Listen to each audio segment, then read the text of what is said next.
شروعات میں بتا دوں، میں دیوبندی ہوں، ٹھیک ہے؟ تو میں جی ابھی آپ اسٹریم دیکھ رہا تھا، تو ایک پھر نام آیا منیر قاسمی جی کا، مفتی کے منیر قاسمی جی کا، تو انہی جی کے متعلق ایک سوال ہے یہ شیخ ثناء اللہ، کفایت اللہ ثناء اللہ کے صاحب کے لیے، جی کہ ان کا ایک ویڈیو ہے جس میں یہ بولتے ہیں کہ نصیر الدین البانی صاحب سجدے میں جو رفع دین کرتے ہیں ان کے نزدیک میں وہ حدیث صحیح ہے، اور یہ شیخ صاحب فرماتے ہیں کہ ابھی میرا ریسرچ چل رہا ہے اس پر، تو اس کے بارے میں شیخ صاحب کیا فرمائیں گے؟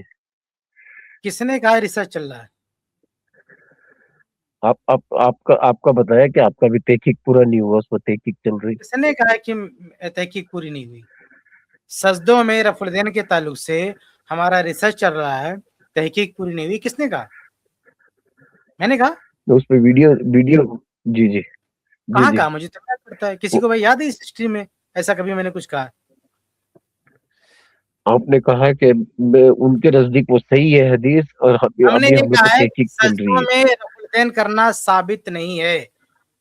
آپ کی نظر میں ثابت آپ جا کے کریں، ہماری نظر میں سجدوں میں رفع الدین کے تعلق سے کوئی ایک بھی حدیث ثابت نہیں ہے۔ اللہ کے رسول صلی اللہ علیہ وسلم سے سجدے میں رفع الدین کرنا ثابت نہیں ہے، یہ ہم نے کہا۔ ہم نے یہ نہیں کہا کہ اس پر ہم تحقیق کر رہے ہیں یا جو ہے ابھی تحقیق چل رہی ہے ہمیں نہیں پتا، ایسا کچھ نہیں کہا ہم نے۔ اور پھر آپ نے یہ کہا نا، پھر یہ تو ویڈیو ہے آپ کا کہ نصیر اللہ البانی صاحب تو اہل الحدیث ہے، ان کے نزدیک یہ صحیح حدیث ہے۔ ان کے نزدیک ہے تو ہاں بھائی، اہل حدیث اس کی تقلید تھوڑی کرتے ہیں، اگر ان کے نزدیک صحیح ہے تو ان کا مسئلہ ہے، ہم کیا کریں؟ وہ بھی تو اہل حدیث ہے۔ تو اہل حدیث کا مطلب یہ ہوتا نا کہ تقلید نہیں کرتا کسی کی، وہ تو اللہ کے رسول صلی اللہ علیہ وسلم کی حدیثوں پہ عمل کرتا ہے۔ اہل حدیث کی تحقیق میں اختلاف ہو سکتا ہے، تو آپ اگر انہوں نے کسی پھر اہل اس حدیث کی حدیث بات کو کریں صحیح، تو آپ ہمارے تعلق ان کی بات آپ ہم پر نہیں جو ہے لا کے تھوپ سکتے کہ آپ بھی مانو، کیونکہ ہم تقلید نہیں کرتے نا۔ یہ تو آپ لوگوں سے کہا جا سکتا ہے کہ امام ابو حنیفہ جی رحمۃ جی اللہ نے کہا آپ کیوں نہیں مانتے، ہم سے آپ ایسا نہیں بول سکتے، کیونکہ ہمارا یہ دعویٰ ہی نہیں نا۔ ہم نے کب یہ دعویٰ کیا کہ ہر اہل حدیث ایک ہی بات بولتا ہے، یا ہر اہل حدیث معصوم الخطا ہے، ہر اہل حدیث معصوم ہوتا ہے، اہل حدیث سے غلطی نہیں ہو سکتی؟ یہ کب ہم نے کہا؟ ہمارا ایسے کوئی کلیم ہی نہیں ہے، ہم نے ایسا کبھی دعویٰ ہی نہیں کیا ہے۔ تو آپ ہم سے ایسی چیز کا مطالبہ کیوں کر رہے ہیں جو ہم دعویٰ نہیں کرتے؟ ہمارا دعویٰ یہ ہے کہ اہل حدیث پابند ہے قرآن و حدیث کا اور صحابہ کرام کا کے فہم کا، اس کے علاوہ اہل حدیث کسی کا پابند نہیں ہے۔ اہل حدیث ذاتی طور پر اگر اس کی اپنی استعداد ہے، اپنی غلطیاں ہیں، وہ اس کا اپنا پرسنل معاملہ ہے۔ آپ کسی دوسرے اہل حدیث کو کسی دوسرے اہل حدیث کے موقف کا پابند نہیں کر سکتے، یہ تو تقلیدی دنیا میں چلے گا، اہل حدیث کیا نہیں چلے گا یہ؟ تو آپ کے نزدیک وہ حدیث کیا ہے؟ میں نے کہہ دیا نا کہ حدیث ثابت نہیں ہے، سجدے ثابت میں نہیں ہے۔ پھر رفع یہ الدین زید کرنے نبی، کا کوئی حدیث ثابت نہیں ہے۔ صحیح بخاری میں عبداللہ بن عمر رضی اللہ تعالیٰ عنہ صاحب کہتے ہیں کہ اللہ کے نبی سجدے میں رفع الدین نہیں کرتے تھے۔ ایک تو کرنے والی حدیث ثابت نہیں، اوپر سے صحیح بخاری میں ہے کہ آپ سجدوں میں نہیں کرتے تھے رفع الدین۔ اور یہ سنا پھر زید ضمیر صاحب اس کو صحیح بولتے ہیں، زید ضمیر صاحب۔ کون اور کسی نے صحیح پوچھا بولتا؟ کہ تو آپ کیوں نہیں کرتے؟ تو بولے کبھی کبھی کر لیا کرو۔ نہیں، کون، کس کا نام لیا آپ نے ابھی؟ زید ضمیر، زید کون؟ ضمیر صاحب، ابو زید ضمیر صاحب؟ زید ضمیر، جی جی جی ابو زید ضمیر صاحب پونا والے، جی جی ابو زید ضمیر صاحب، وہ کہتے ہیں کہ سجدے میں رفع الدین کرنا ثابت ہے، ایسا کہتے ہیں وہ کہتے ہیں صحیح ہے، حدیث صحیح ہے۔ تو لوگوں نے پوچھا پھر آپ کیوں نہیں کرتے؟ جا کے بولے آپ کر ان لیا سے کرو کہیے نا کبھی کہ کبھی۔ عمل کرو، تو یہ بات جا کے آپ ان سے کہیے کہ آپ عمل کرو، ہم سے کیوں کہہ رہے ہیں؟ جی، آپ لوگ اہل حدیث ہیں، وہ بھی اہل حدیث ہے، تو ہم پوچھے ایک بات کو۔ ارے کب ہم نے کہا کہ سارے اہل حدیث کا موقف ایک ہوگا، اہل حدیث ایک ہی مطلب سانچے میں ڈھل کے آئے ہوئے؟ یہ کبھی کسی اہل حدیث نے دعویٰ کیا؟ کیا کسی اہل حدیث نے دعویٰ کیا کہ سارے اہل حدیث جو بات کہتے ہیں سب کی ایک ہی بات ہوتی ہے، اختلاف نہیں ہوتا؟ کیا کسی اہل حدیث نے ایسا کبھی دعویٰ کیا ہے؟ جو موقف اہل حدیث کا نہیں ہے، آپ وہ موقف اہل حدیث کے سامنے کیوں رکھ رہے ہیں؟ اہل حدیث نے کسی بھی، چاہے ابو زید ضمیر صاحب ہوں چاہے ہم، کوئی بھی، کسی نے بھی یہ دعویٰ نہیں کیا ہے کہ آپ کسی دوسرے اہل حدیث کو لے کر چلو گے یا اس کے موقف کو لے کے چلو گے۔ آپ اگر کسی اہل حدیث سے بات کرنا چاہتے ہیں، اس سے کوئی چیز منوانا چاہتے ہیں، تو آپ کو قرآن لانا پڑے گا یا حدیث لانا پڑے گا، اور اس کے فہم کے لیے صحابہ کرام کا فہم لانا پڑے گا، باقی کسی کی بات یہاں نہیں چلنے والی ہے۔ بتائیے کہ ابو زید ضمیر صاحب، شیخ البانی وغیرہ، یہ سب کیا ائمہ اربعہ سے بڑے ہیں؟ چار اماموں سے بڑے ہیں لوگ؟ نہیں ہے نا، ہم بھی تو جب ہم ائمہ اربعہ کی بات اگر دلیل کے خلاف ہم کو لگتی ہے ہم چھوڑ دیتے ہیں، تو بھائی اہل حدیث کی کیا حیثیت ہے؟ عام اہل حدیث کی کیا حیثیت ہے بتائیے؟